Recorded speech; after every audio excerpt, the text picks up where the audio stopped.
Hey Nash, what should we make? The DeLorean is ready. Let's go back to the 50s like Doc and Marty and make something from that era, like a tuna noodle casserole. All right, hopefully it works and it doesn't kill us, but let's go.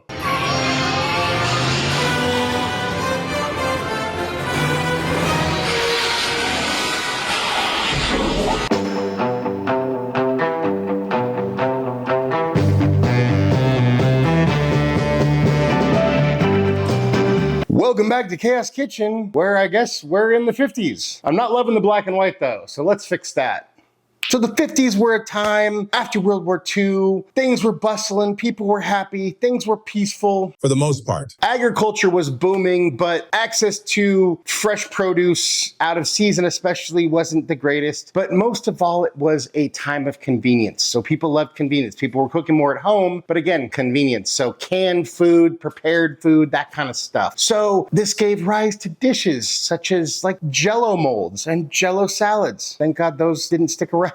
But also things that did stick around, like meatloaf and casseroles. We've made a ton of casseroles, a lot of beef casseroles, which gave rise to the 1971 launch of Hamburger Helper and stuff like that. But another one that may be controversial, I don't know, it depends on who you are. If you're a hater, you can fight me. Then I'll eat yours too. Tuna Noodle Casserole.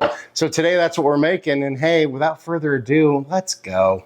So we want to start by bringing about 4 quarts of water up to a boil, and we salt it heavily, make our little volcano effect because it's always fun. Does salting it heavily make a difference rather than moderately? Probably not. I don't know, but it's fun, so whatever. Preheat your oven to 425. Then we pour in 1 pound of egg noodles to our water. Then once your water comes back up to a boil, we want to cook this 1 minute shy of al dente. So for me, that's 7 minutes. So we let this cook. Then while our pasta's cooking, we want to dice an onion and grate about 2 cups of cheddar cheese. Yes, I'm using a paper plate. It just makes it easier to capture the cheese, you know? And then once your pasta's done, kill the heat, and we drain our pasta. All right, so then we take, I don't know, 30 or 40 Ritz crackers. We want to smash these, so I'm just gonna pour these into a Ziploc bag, like so, and then just smash these into like a breadcrumb sort of consistency. Like it doesn't need to be powdered like flour, but you know, you get what I'm saying, right?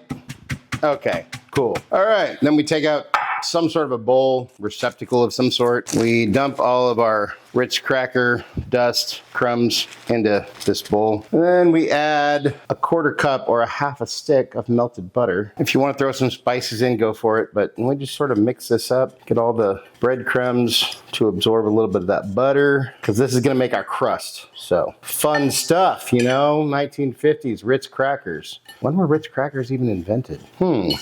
All right, so once your butter's all sort of incorporated into those Ritz crumbs, we set this aside. So then we get out a big ass bowl.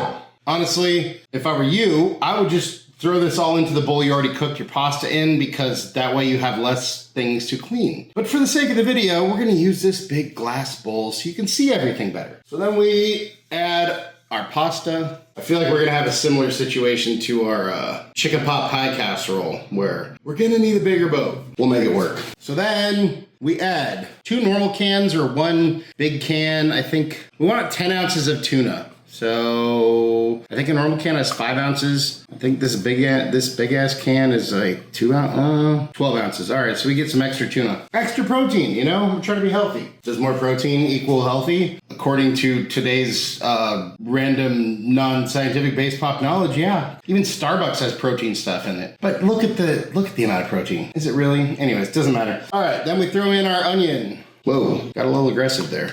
1 cup of frozen peas. Yeah, these are a little too frozen because some of them are even stuck together. Can we break them up? Let's break them up.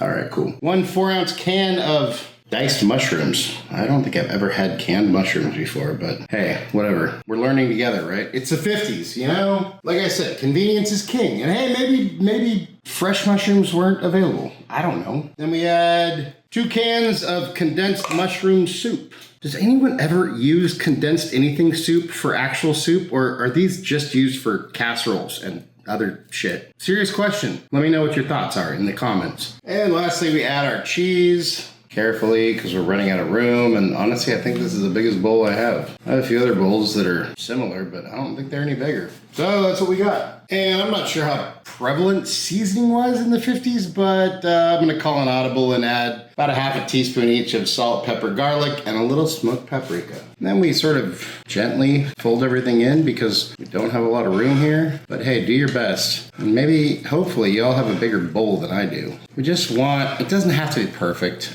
It's, you know, make a mess.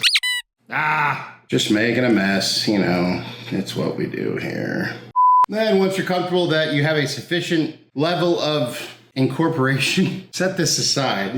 Then we take out a greased casserole dish and we proceed to sort of dump our mixture gently, if you can, into casserole dish. And then we just smooth this out, even it out, whatever you want to call it. Then we sprinkle on our Ritz cracker mix, and then sort of spread that out. Make sure we got a little bit of Ritz cracker dust on everything. Crumbs, dust, whatever you want to call it. Magic fairy dust. Magic Ritz crackers, 1950s fairy dust. Yeah, that's right.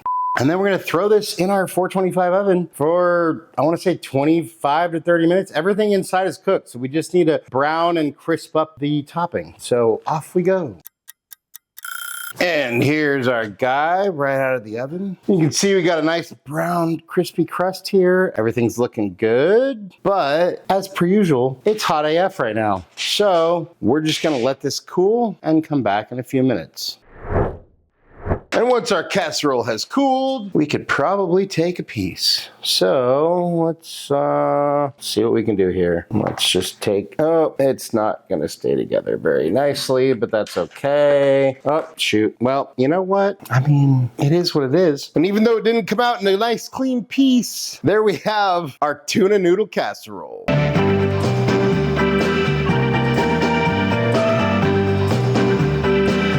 And it's time for a bite. Cheers. Despite the fact that it kind of fell apart when we were plating it, nothing wrong with that. It's still freaking delicious. Look, you could hate on tuna casserole all you want, but it's cheap, it's easy, and it's freaking delicious. It's nostalgic, it's creamy, it's rich, it's savory, and it just makes perfect sense. This was popular in the 50s. Super good. Look, if you haven't had this in a long time, give it a try. If you got a family, cook it for your family. If you don't, cook it for yourself. You won't regret it. Out of 10. That's what I think, but hey, let's see what Nash thinks. Hey bud, how you doing? I'm great, man. The 50s are cool, but I don't know about those Jell-O dishes. They seem pretty sketch. Well, check it out. We made this tuna noodle casserole you wanted, and of course we made a dog-friendly version just for you. Here you go. What do you think? Dang, that's good. It's rich, creamy, savory, and packed with protein and flavor. We're bringing this one back to the future. Anything you want to say to your fans? In the end, we will remember not the words of our enemies, but the silence of our friends. Nash approves, I approve. Look, it's been a fun trip into the past to the 50s with a great dish that may be underrated, but either way, go try it. Hey, thank you so much for watching. Really appreciate you all. Love you all. If you wouldn't mind taking a second, like, share, subscribe, hit the button for notifications, all that good stuff. If there's anything you want me to make, you want me and Nash to taste, go ahead and drop that down in the comments. And hey, if you like this video and you want to go check out our other easy recipes, go check them out here. And hey, just remember, cook more, eat better, embrace the chaos. That's it for now, folks. Until next time, be good and peace.